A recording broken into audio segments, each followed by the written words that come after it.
Julien Lévy, bonjour. Bonjour Karine. Alors, vous êtes thérapeute corporel et professeur de yoga. Oui, exactement. Vous venez nous présenter votre livre, L'acro-yoga avec mon enfant, qui est une véritable mise en pratique de l'éducation bienveillante, basée sur les valeurs du yoga et de l'expression corporelle. Alors, c'est une discipline que vous avez découvert complètement par hasard. À l'époque, vous êtes journaliste.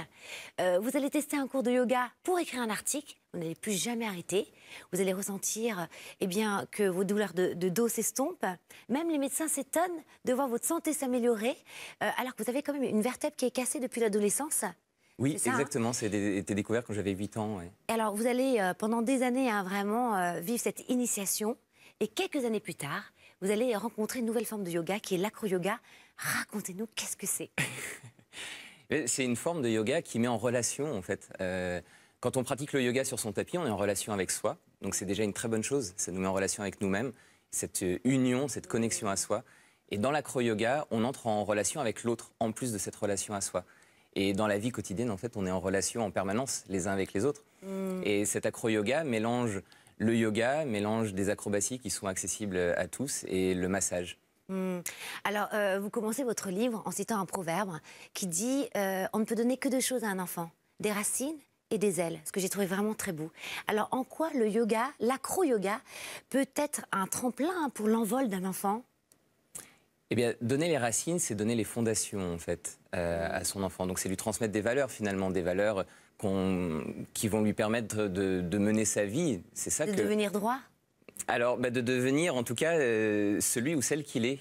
Et c'est ça qui est essentiel. Et donc, en s'appuyant sur ces valeurs, cet enfant va pouvoir ensuite prendre son envol, prendre son autonomie. Et l'acro-yoga nous aide énormément à ça. Parce que dans l'acro-yoga, avec son enfant en tout cas, eh bien, on soutient son enfant. On est là pour lui, on est là pour lui donner des appuis, pour lui permettre de trouver sa propre confiance, lui montrer qu'on a confiance en lui également. Mais au final, c'est lui qui fait les mouvements, c'est lui qui fait les postures de yoga, c'est lui qui fait les acrobaties ludiques. Et donc, dans ce cas-là, tandis qu'il est soutenu par nous, par nos pieds, par nos mains, eh bien, il est en même temps en capacité de trouver ses ressources et de trouver sa propre autonomie. Alors là, on vous voit avec votre fille, je crois, Eléa. Oui, avec Eléa. Qui est formidable. Donc ça, c'est de l'acro-yoga. Qu'est-ce qu'elle ressent quand elle fait de l'acro-yoga comme ça? Elle vous en parle un peu? Oui, alors elle en parle et elle adore parce que c'est drôle. Et dans un contexte très ludique, en fait, elle apprend plein de choses, mais sans s'en rendre compte. C'est ça qui est génial avec l'acro-yoga. Et puis ça lui donne la sensation de voler. Ça, elle m'en parle régulièrement. Et en tant qu'être humain, la sensation de voler, c'est quelque chose qu'on recherche depuis des années. Depuis Icare, on recherche cette sensation de voler. Et avec l'acro-yoga, on peut découvrir ça. On prend véritablement un envol. C'est comme déployer ses ailes.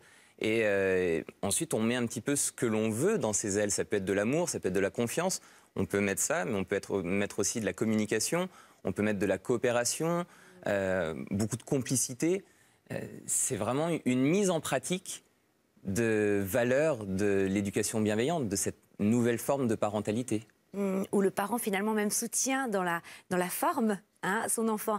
Alors dans une société qui valorise toujours le dépassement de soi, vous nous encouragez à plutôt déplacer les limites plutôt que de les dépasser. Oui, parce que j'ai longtemps dépassé mes limites et mon corps me l'a fait savoir. Vous étiez athlète, c'est ça aussi? Non, alors moi j'ai fait beaucoup d'arts martiaux. J'ai fait depuis tout petit beaucoup de sport, des cascades en tout genre. Et l'acro-yoga réunissait finalement tout ce que j'aime, tout ce qui est équilibre, tout ce qui est prendre conscience de ce potentiel. Et dans mes pratiques précédentes, il m'est arrivé de dépasser mes limites. Et ayant, comme vous le disiez tout à l'heure, cette vertèbre qui est fracturée à la base de la colonne vertébrale, donc qui glisse et qui pince le nerf sciatique et le nerf crural, eh bien, mon corps me le faisait vite savoir quand je dépassais mes limites.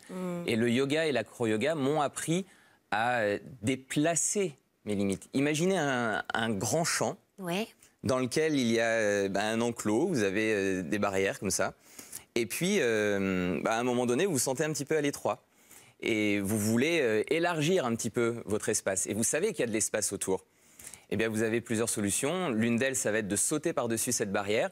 Là, vous risquez de vous blesser. Ça, c'est dépasser ses limites. Et vous pouvez aussi défaire la clôture, l'élargir un petit peu et vous sentir de nouveau avec un peu plus d'espace à l'intérieur. Et au fur et à mesure, respiration après respiration, en découvrant plein de choses à travers son corps et à travers la relation à soi et à l'autre, eh bien on va pouvoir au fur et à mesure, élargir son champ intérieur et découvrir de plus en plus de potentiel. Justement, je voulais revenir à ça, sur les capacités justement de l'acro-yoga. Qu'est-ce que vous développez pour les parents, les enfants, ensemble?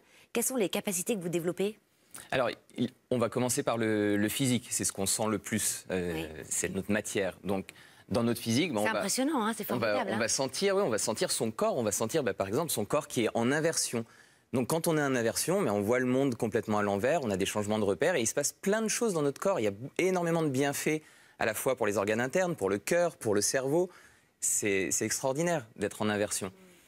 Donc on va avoir des bienfaits au niveau physique, on va retrouver de la tonicité, on va retrouver le sens de l'équilibre et ça c'est très fonctionnel de retrouver le sens de l'équilibre.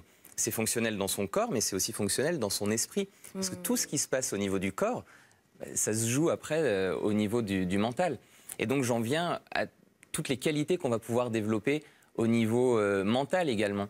On va mettre en place une communication et on essaie de communiquer autrement. Ne pas pointer ce qui va mal, mais au contraire exprimer des besoins. J'ai besoin que tu déplaces ton pied de cette façon, à tel endroit. Est-ce que tu peux bouger tes mains, etc. Plutôt que de dire « Ah, tu me fais mal, je me sens pas bien, etc. » Il y a un vrai dialogue en fait. Il y a un dialogue dans un esprit positif, en essayant de tourner ces phrases de manière affirmative.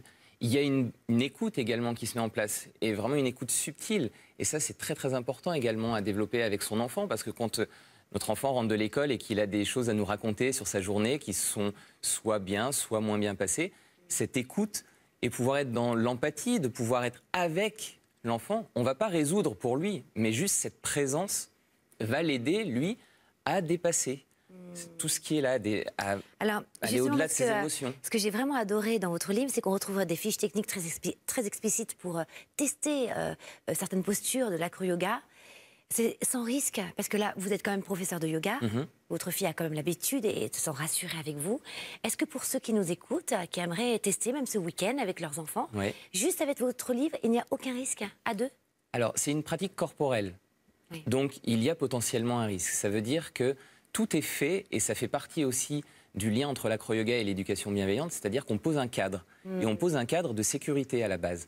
Et on s'assure que tout le monde soit d'accord avec ce cadre de sécurité. Ça veut dire qu'on ne fait pas n'importe quoi. Ce n'est pas parce qu'on s'amuse qu'on fait n'importe quoi. Et donc, il y a différents rôles qu'on va avoir dans l'acro-yoga. La personne qui porte, eh bien, c'est la base. La personne qui vole, c'est le flyer. Et la troisième personne qu'on ne voit pas sur l'image, parce que nous, on a l'habitude, c'est la parade. C'est un peu l'ange gardien. C'est la personne qui est là pour assurer le lien entre la base et le flyer et qui s'assure de la sécurité. Ça veut dire que si le flyer, à un moment donné, a une perte d'équilibre, eh bien, il sait qu'il va être rattrapé. Donc forcément, la confiance se met en place. Et quand on est en confiance, eh bien, on peut aller vraiment chercher son potentiel et l'exprimer pleinement. Écoutez, en tout cas, ça donne envie de s'envoler. Merci Julien Lévy d'être venu sur le plateau. Donc, je présente à nouveau votre livre. C'est l'acro-yoga avec mon enfant. Quelque chose que vraiment je recommande de tester parce que c'est formidable. On peut le faire aussi avec des amis ou pas? Oui. Absolument. Bon, ça, c'est formidable aussi. J'ai un premier livre pour ça. Bon, voilà, il me semblait bien que vous aviez un premier livre. On en parlera une prochaine fois? Avec plaisir. Merci d'être venu. Et merci, tout de suite, c'est la revue de presse qui fait du bien.